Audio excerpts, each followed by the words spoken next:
ladies and gentlemen, Mr. Tony McIntyre.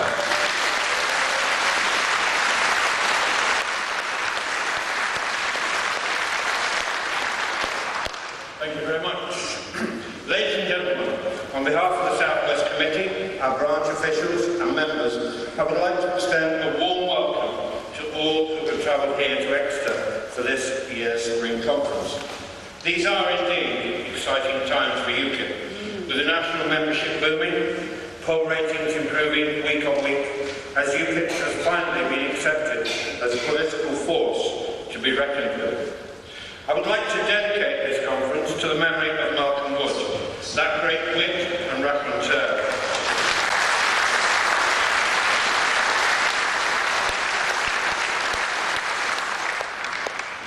Who many of you will have known and loved, and I know our South West MEP, William Dartmouth, will be speaking of him later today. Malcolm is much missed by us in the South West. It is now my pleasure to hand over to our very own Master of Ceremonies for the day. He is, of course, the Steve. Some say he should have been considered for the position of Pope. But he isn't a Catholic, nor is he Argentinian. Some say he should have been President, he should have been made President of the European Council. But he knew too many people. He is, of course, Steve Crowther. Over to you. Thank you, Tony. Marvellous. That's very kind of you, Tony. Those very kind words, I think. Ladies and gentlemen, it has been a most extraordinary few months. We have been campaigning fairly solidly for the last 6 months, and success has come upon success. It really has been exciting, exhilarating, and constantly we are moving forward.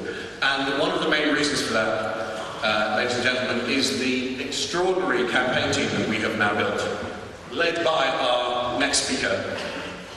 Can I please introduce Party Director, Campaign Director, Lisa Duffy. 6 months. And then first of all, I'd like to start off with 2 thank yous. The first is to my boss, Mr. Crowther, for allowing me to go off and run the by-elections, because whilst they are hard work, they are terrific fun, and I get a lot of pleasure out of it, and I'd like to say thank you for that. Secondly is thank you to you, the membership. I'm an individual. A team is not made up of an individual. I can be as successful as the people that arrive. So if we go back to our Corby moment, which was incredibly exciting, we had a fantastic shot, fantastic candidate, and I had 2 to 3 members a day come along and help, and they were very much appreciated. We then moved right over then to Eastleigh, where it was overwhelming to see 50 to 60 people come a day, and on the weekends 150 people. That is phenomenal, so a big thank you to all of you that support on the telephones, by donating money and doing the hard slog on the ground. So a big thank you from me to you guys.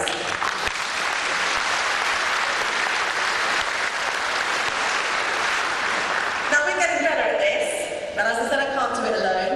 If you would like to become part of my flying squad, which means they call a by-election, I call you, we turn up and we destroy the other parties, please let me know your telephone number and email, and I will be calling you. And even if you can give 1 hour, that 1 hour makes a massive difference. Especially at the start, when we're targeting the postal voters, because we know that is where our success will finally break through. Now, you're not here to listen to me. I've had some fantastic candidates to work with, of which I've got some of them are going to talk to you this morning. It's very important we have the right person out in front. Now, we don't go, oh, look at us, we must have a woman, oh, look at this, we've got to have a young person. We actually choose our candidates on merit. We ask the branch.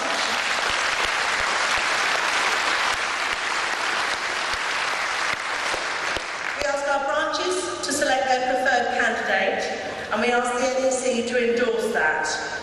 and they have made some very good choices. I think you'll all agree. Now, I'd like to introduce the fantastic candidate we had in Corby. It was a hard slog, it was 3 months, felt like 6. I think Margo would have had enough of me by the end of it, pointing and shouting, but she tolerated me, so thank you. So I'd like to introduce Margo. Thank you, Lisa. Well, good morning, everybody. I'd like to just give you a little bit of an overview of what happened in Corby. Our official launch date was, in fact, August the 18th, 2012, with a Conservative majority of 1,950 and a major target win for Labour. We started our campaign really from very much a zero position. So it was, of course, as Lisa says, terrific hard work and a slog. But we campaigned on the local issues, which were very much high youth unemployment, long-term unemployment, and a very high dissatisfaction with EU migration. We had shortages of social housing, schools were full, and often parents couldn't get their children into the schools of their choice. And indeed, we had some schools with 31 languages, English certainly not being the first. NHS was stretched, doctor surgeries, heavy overload. Well, we listened to the people, and they told us that we had 43 agencies in Corby town, and the jobs were often placed in other parts of Europe well before people could actually have an opportunity within the local community to get those jobs. Even on the minimum wage, they were just not getting them. Well, we tried to raise this, but of course we were ignored. We did try, but of course the Labour voters knew that that was something that we were definitely keen to raise. Now, the Corby campaign, as Lisa said, lasted 3 months, a very grueling, heavy 3 months, I might say, but it was very rewarding because the more we campaigned, the more doors we knocked on. Of course, the more converts we got, and we specifically got a lot from Labour, which was terrific. There was a lot of high dissatisfaction in the town with the new Cube, the Civic Centre, which was a 12 million overspend. So that's on Labour's watch. And that's massive dissatisfaction with that too. So core Labour voters were turning against the Labour Party because they knew UKIP stood up for their values. We answered the questions on the doorstep that others couldn't or wouldn't. And of course we had open meetings, which was terrific. No other party had done that. We had the terrific Paul Nuttall, who opened the debate with immigration. We then went on to a fantastic meeting in our public school hall, which was filled with our leader Nigel Farage, who gave a belting Churchillian speech, so he completely rallied the troops and got everybody motivated. We then had a marvellous meeting on wind farms with Roger Helmer and Derek Clark. We had Professor Tim Condon and Neil Hamilton, who covered the economy. We had the amazing broadcaster Mike Reed, who did an informal evening question and answers, and party director Lisa, I don't believe, has fully recovered from that yet. But we certainly answered the questions that people were throwing at us. Now, the Labour Party threw massive resources of both money and people, up to 1,000 in the constituency during that last week of the campaign, because they had to win that seat back. Definitely from the Tories, for sure.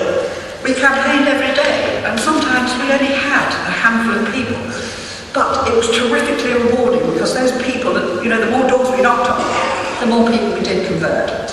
Our local town office, as Lisa said, was critical, because people could come in, collect our leaflets, ask questions, and generally it really was the sort of the pulse, the centre of the campaign.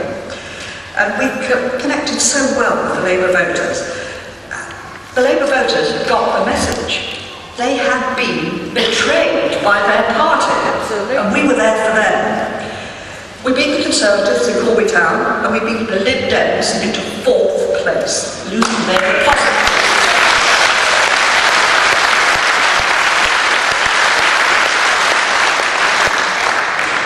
I'm really proud to say, as the UKIP candidate, we ran a fair and honourable campaign. We firmly believe the results in Corby, East Northamptonshire by-election for UKIP was a turning point for the party, and of course it went on to do bigger and better things. we know that, and had fabulous results thereafter.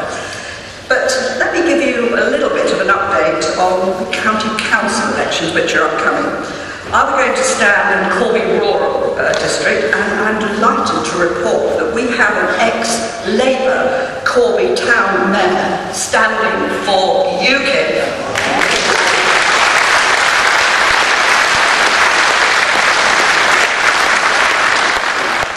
Of course, we have a number of other candidates too, and some of those will be democracy candidates, but you know what? It's great. We love them.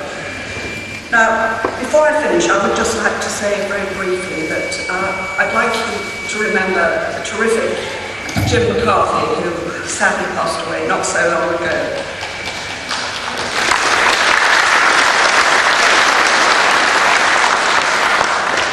Jim will be very sadly missed. He worked very hard, had a remarkable result for the Police Commissioner's election in Northamptonshire, and a lot of people in my constituency voted for him, so we'll miss him greatly. So I'd just like to finish by saying thank you very much for listening. I haven't seen any red lights, but I know it's onwards up. There we go. Onwards and upwards. So thank you very much for listening to me, and I wish you a very good conference.